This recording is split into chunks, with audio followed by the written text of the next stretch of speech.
Hi hello నమస్తే welcome to వాహిత్ vlogs. ఈరోజు అయితే మేము స్వర్ణగిరి వెంకటేశ్వర స్వామి టెంపుల్కి అయితే వచ్చాము అండ్ యాదగిరిగుట్ట కూడా ప్లాన్ చేసాం. బట్ వెళ్ళాం కానీ వీడియో అయితే అవ్వలేదు. సో ఇక్కడే టైం అంతా అయిపోయింది. సో మేమైతే ఫ్యామిలీ అందరం వచ్చాము. మా అత్తయ్య గారు వాళ్ళు హైదరాబాద్ వస్తే మేము ఇక్కడ టెంపుల్కి యాదగిరిగుట్ట అండ్ స్వర్ణగిరి తీసుకొచ్చాము. ఈ టెంపుల్ అయితే చాలా బాగుందండి. ఎంట్రన్స్లోనే చూసారా ఎంత లుక్ ఉందో. మాకు ఈ టెంపుల్కి రావడానికి హైదరాబాద్ నుంచి 2 hours పట్టింది. దట్టు ఆర్ఆర్ మీద వచ్చాము. 120 kilometers అరౌండ్ అలా వచ్చింది. అదే మెట్రో సైడ్ ఉప్పల్ నుంచి వస్తే మనకి 80 kilometers వస్తుంది. ట్రాఫిక్ అవాయిడ్ చేయడానికి అయితే ఓఆర్ఆర్ మీద నుంచి వచ్చాము. సాటర్డే సండే రష్ ఎక్కువ ఉంటుందని విన్నాను. సో ఫ్రైడే నైట్ అయితే వెళ్ళాము. అంత జనం అయితే లేరు కానీ దర్శనం అయ్యేసరికి మాకు 1/2 hour పైనే పట్టింది. దట్టు మేము 50 rupees దర్శనం అయితే తీసుకున్నాం. లోపలికి ఫోన్స్ అవి ఎలా లేవండి. ఈ టెంపుల్ అయితే రీసెంట్గానే ఓపెన్ చేశారు. అంటే 2 months బ్యాక్ March 6 అలా ఓపెన్ చేశారు. సో జనం కూడా చాలామంది వస్తున్నారు. సో మేము అవాయిడ్ చేయడానికి ఫ్రైడే నైట్ అయితే వెళ్ళాం. ఈ టెంపుల్ టైమింగ్స్ వచ్చి మార్నింగ్ 5 o'clock ఓపెన్ చేస్తారు అండ్ 1 క్లోజ్ చేస్తారు. మధ్యలో 1 hour బ్రేక్ తీసుకుని మళ్ళీ 2కి ఓపెన్ చేస్తారు. నైట్ 9 వరకు అయితే టెంపుల్ ఓపెన్లో ఉంటుంది.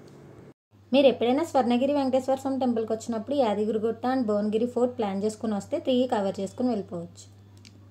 మేబీ దీన్ని మినీ తిరుమల అనడం వల్ల ఇంత ట్రెండింగ్లో ఉంది టెంపుల్. తెలంగాణలోనే అతిపెద్ద వెంకటేశ్వర స్వామి టెంపుల్ ఇది. అంటే 12 feet ఉంటారు స్వామివారి హైట్. సో ఈ టెంపుల్కి వెళ్ళే వేస్ 2 ways ఉన్నాయి. బ్యాక్ సైడ్ నుంచి వెళ్ళొచ్చు అండ్ ఫ్రంట్ సైడ్ స్టెప్స్ ఉంటాయి. ఆ స్టెప్స్ నుంచైనా వెళ్ళొచ్చు అండ్ పక్కన స్లోప్ ఉంటుంది. సో పెద్ద వాళ్ళు వీల్ చైర్లో తీసుకువెళ్ళాలంటే దాని నుంచి కూడా తీసుకువెళ్ళొచ్చు. సో మేము మీకోసం వ్యూ చూపించడానికి ఫ్రంట్ సైడ్ అయితే చూపించా అండ్ మేము వెళ్ళింది బ్యాక్ సైడ్ వ్యూ. మనకి ఎంట్రన్స్లోనే స్వామివారి పాదాలు అనేది ఉంటుంది. ఇక్కడ నుంచి దేవుని తలుచుకుంటూ వెళ్ళొచ్చు. 108 steps ఉంటాయి ఇక్కడ నుంచి పైకి. 108 steps ఎక్కుతాం కదండి. మధ్యలో మనకి గోవిందనామాలు రాసి పెట్టారు. సో అక్కడ చదువుకుంటూ కూడా వెళ్ళొచ్చు. ఇక్కడ పైన దశావతారాలు అనమాట. మనకి పైకి వెళ్ళే దారిలో దశావతారాలు కూడా ఉన్నాయండి. అది వైట్ పాలరాయితో చెక్కారు.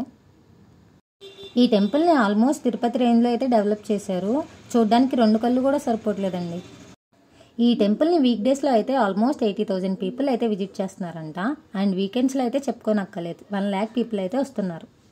టెంపుల్లో ఒక పిల్లర్ పైన బంగారపు గరుడ విగ్రహం అయితే ఉంటుందండి. ఈ టెంపుల్ని మొత్తం 22 acres అయితే డెవలప్ చేశారండి. ఈ టెంపుల్ని మానేపల్లి అనే ఫ్యామిలీ వాళ్ళు డెవలప్ చేశారంట. ఈ టెంపుల్ కన్స్ట్రక్ట్ చేయాలన్న థాట్ అయితే 2017లో వచ్చింది. సో ఇది కన్స్ట్రక్ట్ చేయడానికి more than 7 years అయితే పట్టింది. బట్ ఓవరాల్ వ్యూ అయితే సూపర్ ఉంది. మేము వెళ్ళేసరికి కరెక్ట్గా 6:30 అయింది దర్శనానికి. సో అక్కడ స్వామివారి సేవలకు అని చెప్పి ఒక 1/2 hour బ్రేక్ అయితే ఇస్తారు. ఈ హనుమాన్ విగ్రహం ఇక్కడ పెట్టడానికి 5 years పట్టిందంట. ఇవి అన్ని స్టోన్స్ తిరుపతి నుంచి తెప్పించి చేసి ఇక్కడ మనకి స్వర్ణ దర్శనం, స్పెషల్ దర్శనం అండ్ 1000 rupees దర్శనం అయితే కూడా ఉన్నాయండి. స్వర్ణ దర్శనం అంటే ఫ్రీ దర్శనం. క్రౌడ్ ఎక్కువ ఉంటుంది కాబట్టి అవాయిడ్ చేయాలంటే స్పెషల్ దర్శనం తీసుకోండి. స్పెషల్ దర్శనం టికెట్ వచ్చి 50 rupees per person. 1000 rupees pay చేస్తే 4 people అలో చేస్తారు. అండ్ లోపల మనకు ఒక ఫోటో ఫ్రేమ్ అండ్ ఒక ఫ్రీ లడ్డు అయితే ఇస్తారు. అవి డైరెక్ట్ లోపలికి వెళ్ళిపోవచ్చు 1000 rupees దర్శనం అయితే. అండ్ ఇక్కడ నుంచి మొబైల్ ఫోన్స్ అయితే మనకి లోపల ఎల్లో లేదండి. ఇక్కడ మనకు కౌంటర్లో పెట్టేసి లోపలికి వెళ్ళాలి. ఒక ఫోన్కి 5 rupees ఛార్జ్ చేస్తున్నారు. బట్ అక్కడ రష్ హెవీగా ఉంది. ప్లేస్ కూడా చాలా తక్కువగా ఉంది. ఇక్కడ మనకి స్లిప్పర్స్ కౌంటర్ కూడా అవైలబుల్గా ఉంటుంది. బట్ మేమైతే కార్లోనే పెట్టేసి వచ్చేసాం. చాలామంది క్రౌడ్ కూడా నైట్ టైమే ప్రిఫర్ చేస్తున్నారు టెంపుల్కి రావడానికి. లైటింగ్స్ అవి ఉంటాయి కాబట్టి. ఆఫ్టర్నూన్ క్రౌడ్ అయితే తక్కువగానే ఉంటుంది. ఈ టెంపుల్ ఆర్కిటెక్చర్ అవి చూస్తుంటే నాకు తమిళనాడు టెంపుల్స్ గుర్తొస్తున్నాయండి. మ్యాక్సిమం అటు సైడ్ టెంపుల్స్ ఇలానే ఉంటాయి. లైన్లోకి వెళ్లే ముందు ఇక్కడైతే వినాయకుడి టెంపుల్ ఉంటుంది. చిన్న వినాయకుడి టెంపుల్. దాన్ని దర్శించుకుని లైన్లోకి వెళ్ళండి. అండ్ లోపల కూడా చిన్న టెంపుల్స్ ఉంటాయి. అవి కూడా కవర్ చేయండి. ఇక్కడ మళ్ళీ కొత్త పద్ధతి అయితే వచ్చిందండి. అందరూ కాయిన్స్ నిలబడుతున్నారు లోపల వీడియో అయితే వెళ్ళలేదు కాబట్టి తీయలేదు. బట్ పెద్దమ్మ టెంపుల్ ఉంటుంది కదండి, అక్కడ చూసి ఇక్కడైతే స్టార్ట్ చేసినట్టున్నారు. బట్ ఇది ఎంతవరకు నిజమో అన్నది నాకు తెలియదు. మీకు ఏమైనా తెలిస్తే కమెంట్ సెక్షన్లో చెప్పండి. మేము దర్శనం అయ్యి బయటకు వచ్చేసరికి అక్కడ ప్రసాదం కౌంటర్స్ అవి కూడా ఉన్నాయి. మేమైతే పులిహార తీసుకున్నాం. టేస్ట్ అయితే సూపర్ ఉందండి. అండ్ ఇక్కడ ఫుడ్ స్టాల్స్ కూడా అవైలబుల్గా ఉన్నాయి. వాటర్ బాటిల్, ఐస్ క్రీమ్స్ అలాంటి స్టాల్స్ కూడా ఉన్నాయి. ఎవరైనా ఆకలిస్తే అక్కడ తీసుకోవచ్చు. ఈ మధ్యకాలంలో ఎంతో ట్రెండింగ్ అవుతున్న ఈ ప్లేస్ ఇన్స్టాగ్రామ్, యూట్యూబ్ ఎక్కడ చూసినా ఈ కోనేరు ప్లేస్, ఈ దగ్గర ఫొటోస్ పెట్టడం. ఈ టెంపుల్లోనే మోస్ట్ అట్రాక్టివ్ ప్లేస్ ఈ కోనేరు. ఈ కోనేరులో అయితే విష్ణుమూర్తి పడుకునే అవతారం అయితే ఉంటుంది. చూడడానికి వ్యూ అయితే అదిరిపోయిందండి. ఈ కోనేరులో అయితే 1 rupee కాయిన్స్ వేస్తున్నారు భక్తులు మొక్కుకుని.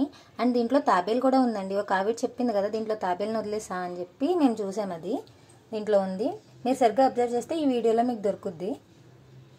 అండ్ పై ఫ్లోర్ కింద ఫ్లోర్ నుంచి వ్యూస్ కూడా కవర్ చేయండి. అసలు వ్యూ అయితే పైనుంచి వేరే లెవెల్ ఉంది. ఈ కోనేరుని జలనారాయణ స్వామి సన్నిధి అని అంటారు.